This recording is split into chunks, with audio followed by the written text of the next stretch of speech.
हर चुनाव राजनीतिक पार्टियों के लिए जनतंत्र का सबक और जनादेश का संदेश होता है, और उस जनतंत्र के सबक और जनादेश के संदेश को विनम्रता के साथ नतमस्तक होकर के सबको स्वीकार करना चाहिए।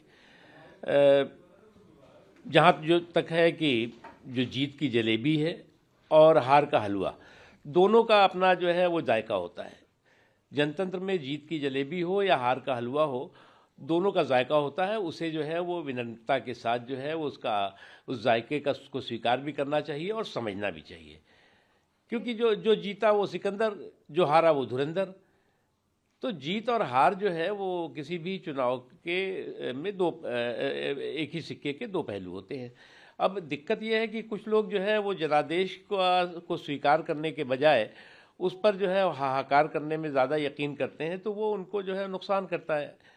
आप अगर देखें इन 11 सालों में ख़ास तौर से, तो लगातार जनता का जो मूड और मिजाज है वो सुशासन की निरंतरता के लिए है, समावेशी विकास और समावेशी सशक्तिकरण को जो है के सफ़र को आगे बढ़ाने के लिए है, और मोदी जी ने वो करके दिखाया है। Let's wait and watch. लेकिन सर, अब तक रिजल्ट आया भी नहीं है। मणिकांत ठाकुर का एक ट्वीट आया, वो कहते हैं कि वोट चोरी हुई है और रिजल्ट तो ऐसे ही आना था।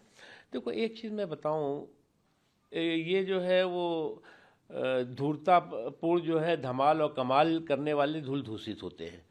अब आप जो है वो जनतंत्र के या जनादेश के को स्वीकार करने के बजाय उस पर जो है वो हाहाकार करेंगे, हंगामा करेंगे, हुड़दंग करेंगे, और आपकी अपेक्षा होगी कि हमें जो है वो जनादेश जनता हमें दे, तो मुझे नहीं लगता कि ये जो है वो कभी भी जो है वो देश स्वीकार करता है।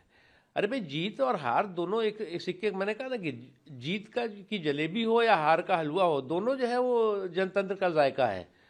आपको तो चाहिए कि केवल जो है वो हमें जीत चाहिए, जीत हमारा जन्मसिद्ध अधिकार है, ऐसा नहीं होता। लेकिन सर, आरजेडी के जो सुनील सिंह है वो कहते हैं कि अगर बिहार में एनडीए जीतती है तो नेपाल या बांग्लादेश जैसा हाल बिहार का हो जाएगा। देखिए, एक बात समझ लीजिए, आपकी वायलेंट एनार्की से वाइब्रेंट डेमोक्रेसी को आप हाईजेक नहीं कर सकते, उसको आप ध्वस्त नहीं कर सकते। अराजकता और उद्दंडता के जरिए जो है वो लोकतंत्र और जनतंत्र को कोई भी बंधक नहीं बना सकता। इस गलतफहमी से बाहर निकलना होगा।